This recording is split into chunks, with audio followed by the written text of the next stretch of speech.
Andrew Noble from England. Apart from the catastrophic insurance events or Armageddon scenarios that you've been talking about earlier, in relation to the operations of Berkshire Hathaway, what are your greatest fears? Well, the greatest, I would say, we don't worry about the economics of the businesses we have. We've got a very diverse group. By and large, they're very good businesses. By and large, they're run by some of the best managers in the country. But we worry about something going wrong. I mean, you heard about the Solomon thing in the movie, and I mean, we've got 180,000 people out there, and I'll guarantee you something is going wrong someplace as we talk. That's just the nature of it. But what you hope is that it's relatively unimportant, or that we catch it, but that's that is something that we know will happen. We try to have a culture that minimizes that, and I think we do have a culture that minimizes that.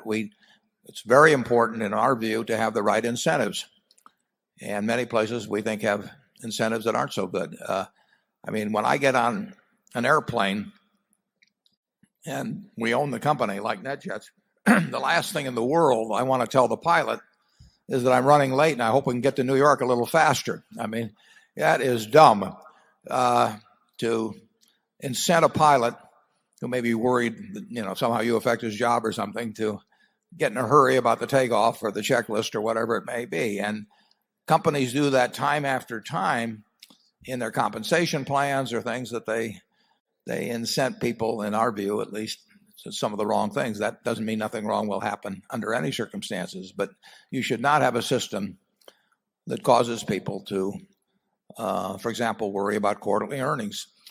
None of our managers do not submit budgets into Almo. I have no idea what we're going to earn next quarter, and I have no implicit body language out there or anything of the sort to our managers that I'm hoping to earn X dollars per share in the quarter. Because in the insurance business particularly, you can report any numbers basically that you want to if you write long tail business for a short period of time. And we've got 45 billion of loss reserves. Well, who knows whether the right figure is 45 billion or 46 or 44. And if the desire is to report some given number in a given quarter, instead of saying 45 billion, you say 44.75 billion or something of the sort. So we have no incentives in terms of how people are paid, or in terms of the fact they just don't want to let me down. Let's assume at the start of the year I asked everybody to submit budgets, and then I went out in Wall Street and preached a bunch of numbers. Even if their compensation didn't depend on it, the managers would feel, we don't want to let Warren down on this, so we'll take an optimistic view of reserves. And that's easy to do at the end of the quarter, and we won't let him down, and then he won't look like a jerk in front of Wall Street. So we try to avoid that sort of thing. But even then, that is what we worry about. We don't worry about this place making money. I mean, we'll make money, and if we don't, it's my fault. And that's not the problem.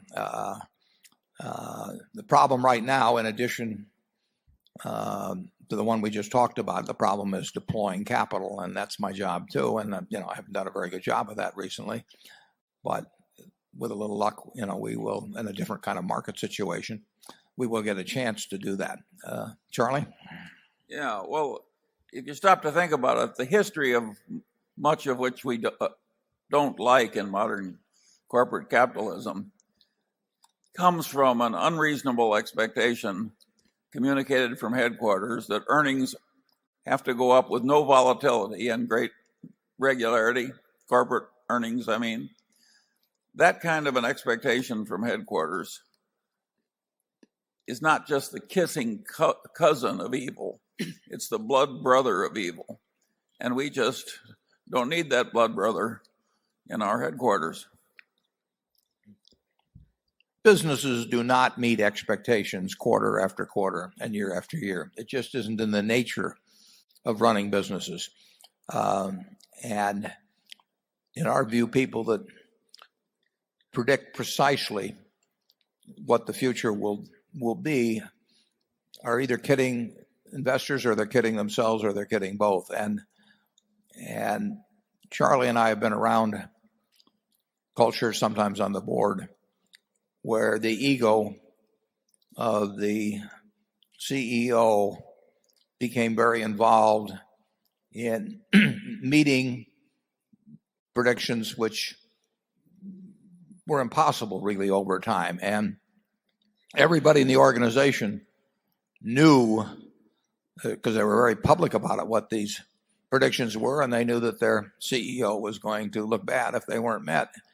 And that can lead to a lot of bad things. You get enough bad things anyway. I mean, but setting up a system that either exerts financial or psychological pressure on the people around you to do things that they probably really don't even want to do in order to avoid disappointing you. I mean, I just think it's a terrible mistake, and we'll try to avoid it.